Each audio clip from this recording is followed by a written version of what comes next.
This is News Trail, your daily dose. It's Wednesday, July 1st, 2026. Welcome to News Trail. I am Adetola Kayode.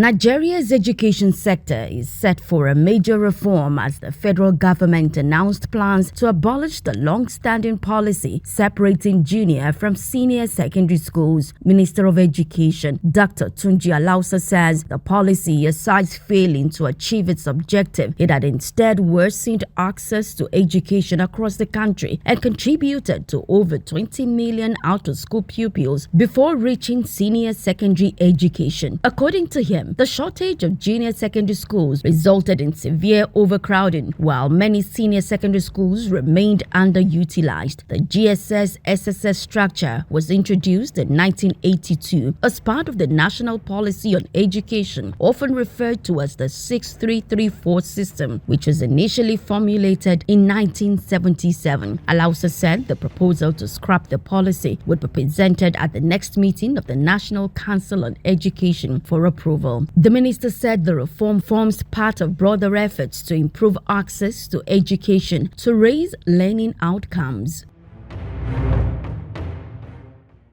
Another batch of Nigerians, the third evacuated from South Africa, have arrived in Lagos as part of the federal government's ongoing voluntary repatriation program. This batch of 271 Nigerians landed at the Murtala Muhammed International Airport following the earlier repatriation of 262 and another 66 Nigerians. Officials of the National Emergency Management Agency, the Nigerian Immigration Service, and the Nigerians in Diaspora Commission were on hand to receive the returnees, administering proper documentation. Thousands of people marched across South African cities on Tuesday, the June 30 deadline, to demand the departure of undocumented foreign nationals. There were isolated reports of looting, stone throwing, and confrontation, including near Johannesburg, where security forces escorted a handful of foreign nationals away from a mob brandishing large sticks. Meanwhile, the group chairman of MTN, Sebisi Jonas, has condemned ongoing anti-foreigner sentiments in South Africa, noting that South Africa is nothing without Africa. Jonas says removing foreign nationals would not address South Africa's underlying socio-economic crisis, and the current situation is a symptom of state failure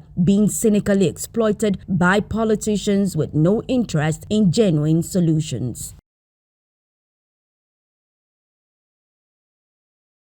U.S. President Donald Trump's bid to end birth citizenship has been rejected by the Supreme Court. In a 6-3 decision, Chief Justice John Roberts ruled that children born in the U.S. to parents unlawfully or temporarily present are citizens at birth under the 14th Amendment. President Trump had sought to limit the right through an executive order, arguing that the children of undocumented immigrants and some temporary visitors were not subject to the jurisdiction thereof and thus not eligible for birthright citizenship. The ruling is a major setback for Trump's immigration agenda to end the 150-year-old policy and has been welcomed by civil rights groups. On Truth Social, Trump said the court's decision was too bad and vowed to continue to fight to end birthright citizenship through legislation.